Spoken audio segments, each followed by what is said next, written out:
Okay, we'll go ahead and get started. Defensive coordinator, linebackers coach, Andrew Thacker.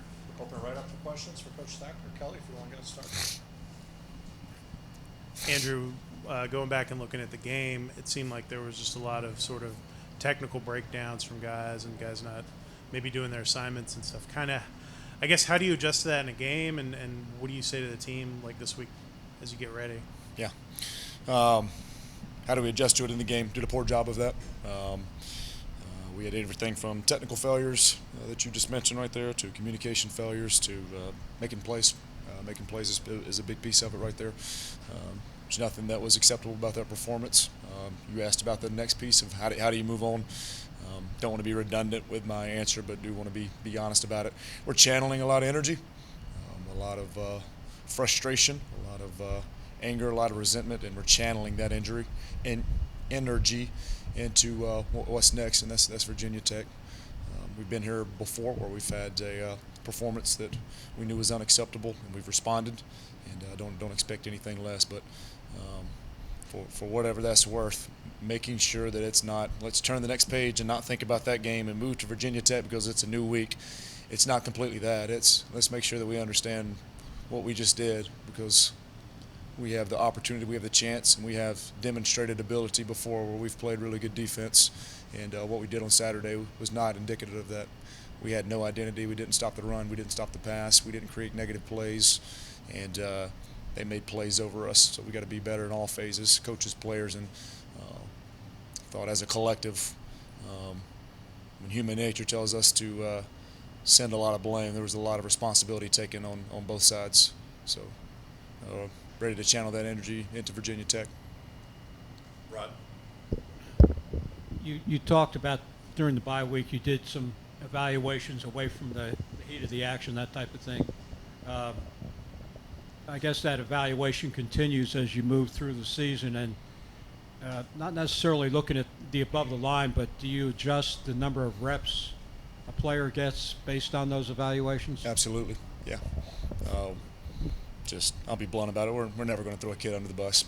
We'll never do that. I will never stand up here and point out a kid that say that he cost us something. But we're in a performance profession, certainly as coaches, and then these young men are college and student athletes. But we ask and we demand a lot of them, and we have to go out there and perform and do what we're asking them to do. So I'm not sure what the ATL depth chart will reflect on Thursday. That'll be indicative of the way that we practice this week, but certainly we created different combinations to get our best 11 and then moving forward best 22 out there this week. And there were some change-ups that happened and occurred, and don't want to be specific about that. I apologize, but absolutely.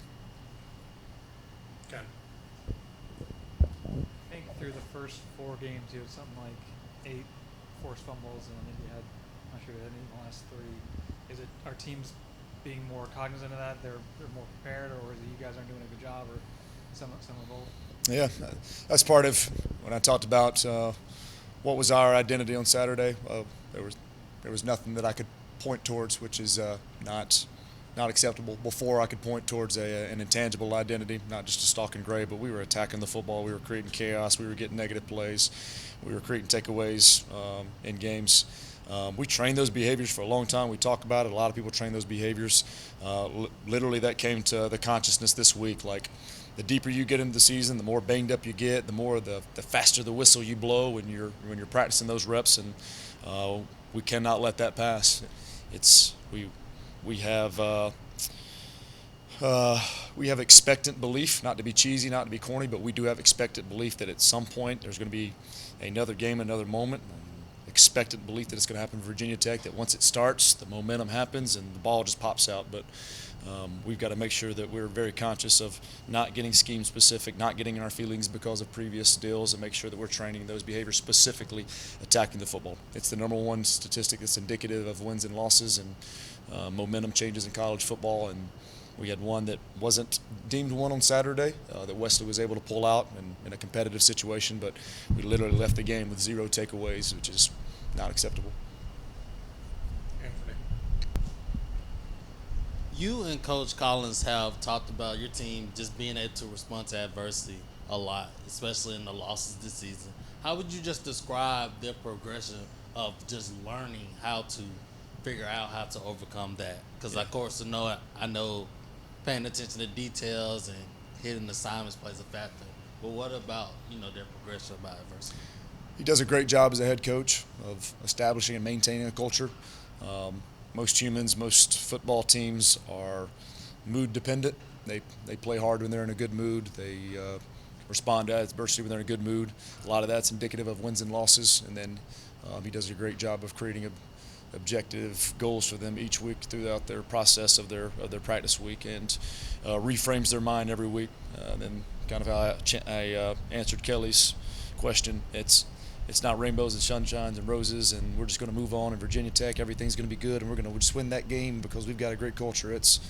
Hey, that's not acceptable what we did, but we're going to move forward, and we're going to make sure that we go out and practice the right way and have a positive mindset. And we know the alternative. We know that if we stay in our feelings, we know that if we're negative, we know if we beat up on our kids, we know if we blame the coaches, we know that that's a negative result. So we're going to go out with good energy and positive energy through the course of practice, but making sure that we harbor that feeling of not allowing that to happen as we move forward, and then really, really, really anxious to get to another opportunity on Saturday here versus a good football team. Jamon Brooks has really stepped up his game the last couple of weeks. What is he doing that has made him more of a factor now maybe than he was earlier in the year? And with ridiculous effort he has for a long time. We went 4 down and we went 3 down on Saturday. He was matched up against what I thought was one of the better centers in the league, number 55 for Virginia, and I would say that he got the best of that matchup. He's just he's physically strong. He plays with good pad level, but his dominant trait is effort. He will if he gets got on a play over the course of 40 to 50 plays, whatever it is that he's playing within a framework of a game, he's going to be in for the long haul of the battle right there. So he plays with leverage, he plays with hands, he plays with determination and a ton of effort. And he's making plays. He made even effort sacks on Saturday as well, not just through dominating a center and pushing him back into the pile, but off of retracing off of scrambles and made the effort sack as well. So he was, again, our defensive player of the week. I'm not even sure exactly what the stats said. It's never sexy for an interior defensive tackle. They're never going to have a 12, 13, whatever tackle game like some of the second-level guys. But when we talk about couldn't put my finger in, unfortunately, on an identity for us as a defense, I could on Jamon Brooks.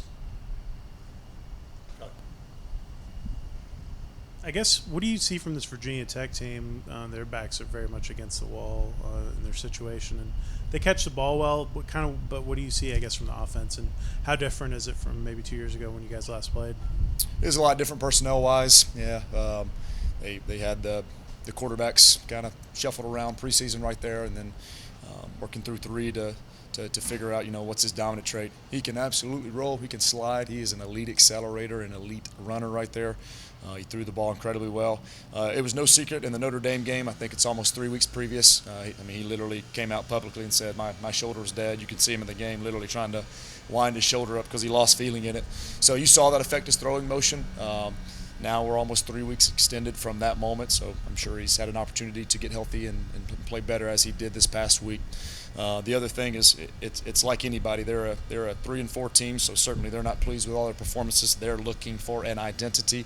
A big piece of their identity is playing really good defense and figuring out who they were on offense. They've had good performances. They've had in-between performances. This past week versus Syracuse, they got heavier. They got into 12 personnel. They got 2 tight ends. They put true freshman Malachi Thomas, a Hart County, Georgia kid, in there, and he went off for whatever it was, 150 plus. So I would, not speaking for Justin Fuente, but I would think that he would be really pleased if they were to be able to run the football and play good defense and control the game in that way. So we're preparing to that end like we always are. And we're very conscious of their receivers that you mentioned, 11 and 9, are both have 24 catches apiece and are very quality receivers. And then trying to figure out which version of number 3 is going to show up, because he is elite talent. He can make all the throws. You've seen it over the course of the season. His health is determinant on that, and then he can absolutely make you pay. I think he's the best top-end speed quarterback and best accelerator that we've seen. So we've got to be very mindful of him extending plays. Time for a couple more for Coach Thacker. With the pass rush, you're obviously mixing it up. Sometimes you're bringing 3 or 4 or more. And it was the case with Pickett and also Thacker, the guy was getting out a little bit. What, like, if you could put, is there one thing particular that if you guys do this one thing a little better, we'd be having a lot more success in influencing the quarterback? It's no, it's not one thing. Yeah, and then I'll answer your question in full too. Irregardless of 4-man, 5-man, 3-man, we even brought 6-man rushes on Saturday. Irregardless of that, there's complementary pieces. If we're bringing a 5 or 6-man pressure, then you want to have tight coverage. If you don't have tight coverage, then the space and the timing that it takes to get to the quarterback is not there for the pattern to be able to get there. When it's as small as a 3-man rush, then we've flooded the coverage, and we've got to be able to cover longer, and they've got to be able to transition to pass rushes. So it's certainly indicative of each other, and not to try to put a silver lining on a thing that wasn't there, but quarterbacks are doing a great job of extending, having smart pocket awareness, and throwing it at the last millisecond. I mean, we're literally getting shots on the arms. We're hitting his arm as it's coming down. You're literally pausing the film and trying to do the slow rewind and fast forward to figure out how that ball was at tip. Sylvain Union hits his arm as he's throwing forward, and it falls forward harmlessly for 10 yards. And we've got to finish those moment of truth things, and got to get a quarterback to be able to give us those big time plays. That's a takeaway in a game. You know, that's the margin. They score on that drive, and then as always, it's we talk about there's levels and balance to a pass rush. So our guys are aware of 3, 4, or 5 what their points on a quarterback are. So if I'm a quarterback, if it's a 3-man rush, there's outside points and middle points. So there's 4-man rusher, I'm inside, outside. So making sure that we balance the rush. Anytime you see someone escape the pocket, it's because we've improperly balanced and have not made a decision that we're not trained to do. Anything else for Coach Thacker? All right, thanks. Thanks, gentlemen.